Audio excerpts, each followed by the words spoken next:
Splat the Cat and the Duck with No Quack by Rob Scotton.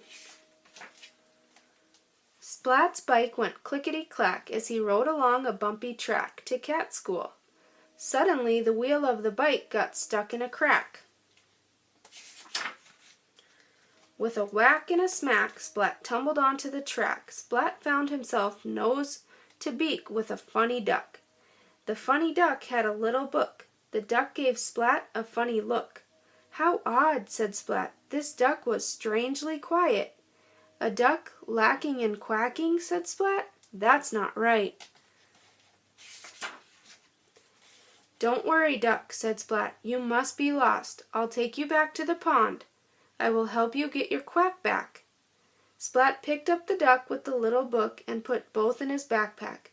"Take care in there," said Splat, "and don't sit on my fish stick snack." Splat put his backpack back on, got on his bike, and set off again along the bumpy track toward the pond. Splat's bike went clickety-clickety-clack, clack, clack. Splat stopped by the pond and opened his backpack. Duck popped out, looked out, then popped back in.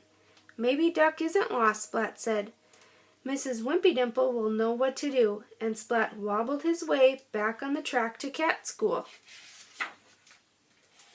When Splat got to school, he parked his bike in the bike rack shack and dropped his backpack on the bumpy track. Duck looked out from a crack in Splat's backpack. Duck saw Spike's silly grin and had a panic attack. Duck jumped out of Splat's backpack. "Duck, duck!" yelled Splat.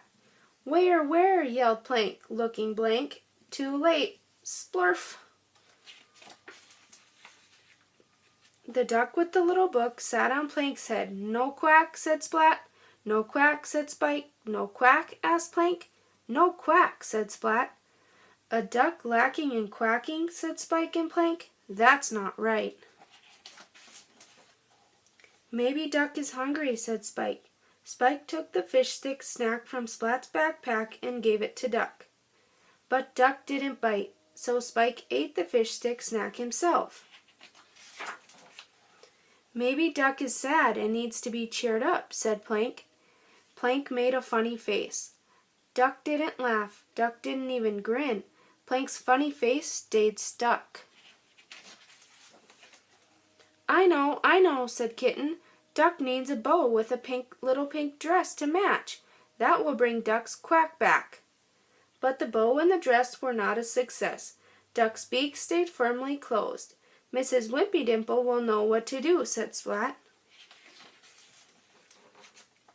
Mrs. Wimpydimple looked at the duck.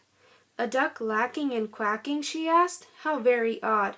But the answer must be simple," said Mrs. Wimpydimple. "I will examine this duck with the little book," said Mrs. Wimpydimple. She played some music to test Duck's ears.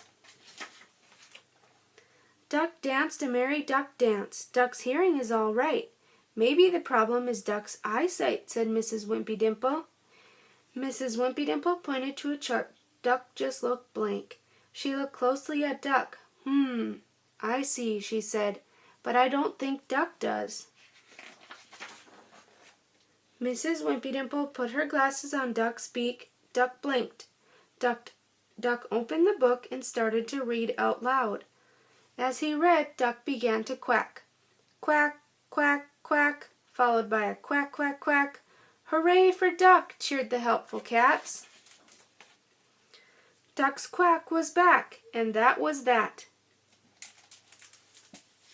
Subscribe to my channel for a new story every day.